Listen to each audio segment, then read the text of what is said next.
Bismillah ar-Rahman ar-Rahim.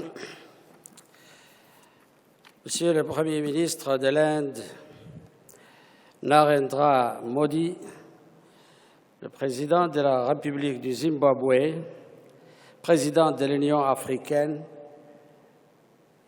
Leurs Majestés, Mesdames et Messieurs les chefs d'État et de gouvernement des pays africains, Madame la Présidente de la Commission de l'Union africaine, Mesdames et Messieurs, c'est pour moi un très grand plaisir d'être parmi vous pour prendre part au troisième sommet du Forum Afrique-Inde dans cette belle ville de New Delhi, où le patrimoine du passé cohabite harmonieusement avec la modernité.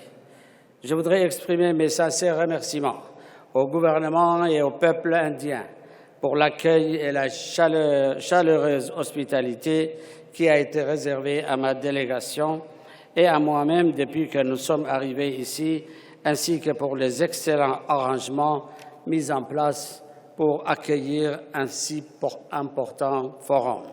La tenue de ce forum, depuis son lancement en 2008, témoigne de l'engagement du gouvernement indien et des pays africains en faveur du renforcement des relations entre le continent et l'Inde, des relations qui sont d'ailleurs millénaires et qui ont marqué de leurs influences certaines parties de l'Afrique.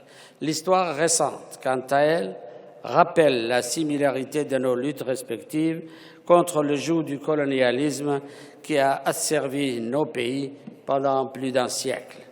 L'Inde, pionnière de la lutte pour la liberté et la dignité, a innové en choisissant la voie de la non-violence pour obtenir son indépendance et a inspiré par la même occasion beaucoup de mouvements de libération à travers notre continent.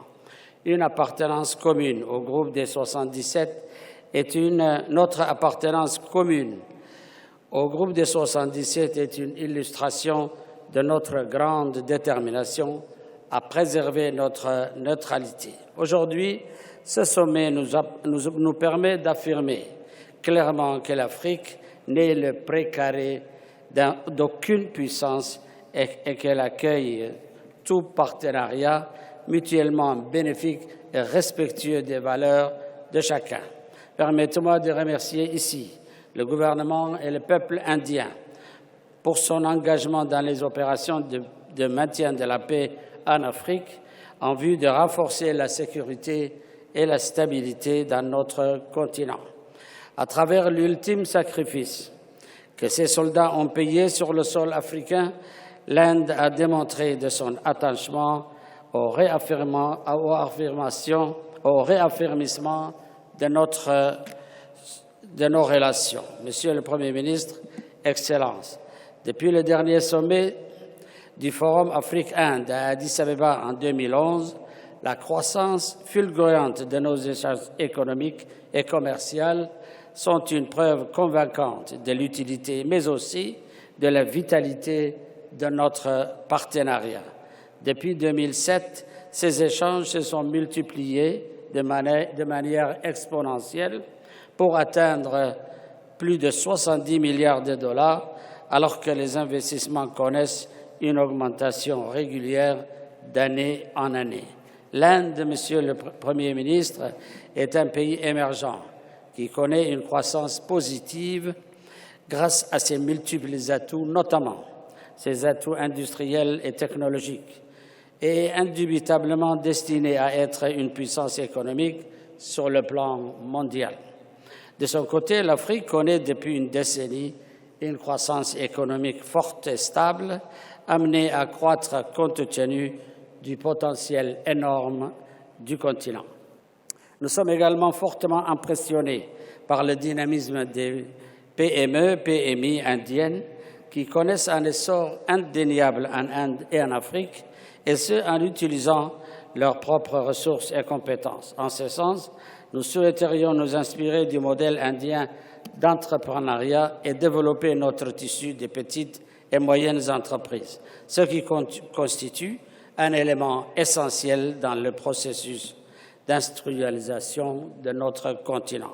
L'Afrique, qui est destinée à jouer un plus grand rôle dans le commerce international, s'est au préalable sérieusement engagé dans un processus d'intégration économique régionale et continentale. Nous sommes convaincus que l'intégration régionale est un maillon essentiel dans le développement économique durable. Mais pour ce faire, plus que les traités ou les accords politiques, notre continent a besoin de la réalisation de projets d'infrastructures d'envergure capables d'insuffler une dynamique en faveur de l'intégration régionale, et ce sont surtout les infrastructures de transport, notamment portuaires, routières et aéroportuaires, qui constituent l'épine dorsale et les piliers fondamentaux des échanges commerciaux interétatiques et interrégionaux. Mon pays, qui veut être à l'avant-garde de cette intégration, doit avoir les moyens de ses ambitions et a su démontrer son aptitude à capitaliser à la fois sur ses avantages comparatifs, mais également sur la confiance renouvelée des investisseurs pour initier d'ambitieux projets structurants. C'est pourquoi, Monsieur le Premier ministre, depuis bientôt une décennie maintenant, nous multiplions les investissements dans les infrastructures de transport et énergétique. Car la performance de la croissance de notre économie, qui est basée sur le service, reste très tributaire d'infrastructures de qualité. À titre d'exemple, nous avons 3 ports en cours de construction, un chemin de fer Djibouti-Addis Abeba dont les travaux sont en phase finale, ainsi que 2 autoroutes destinées à renforcer les corridors qui nous relient à l'Éthiopie. Enfin, pour terminer, j'appelle de tous mes vœux un partenariat dynamique, florissant et mutuellement bénéfique. Je vous remercie.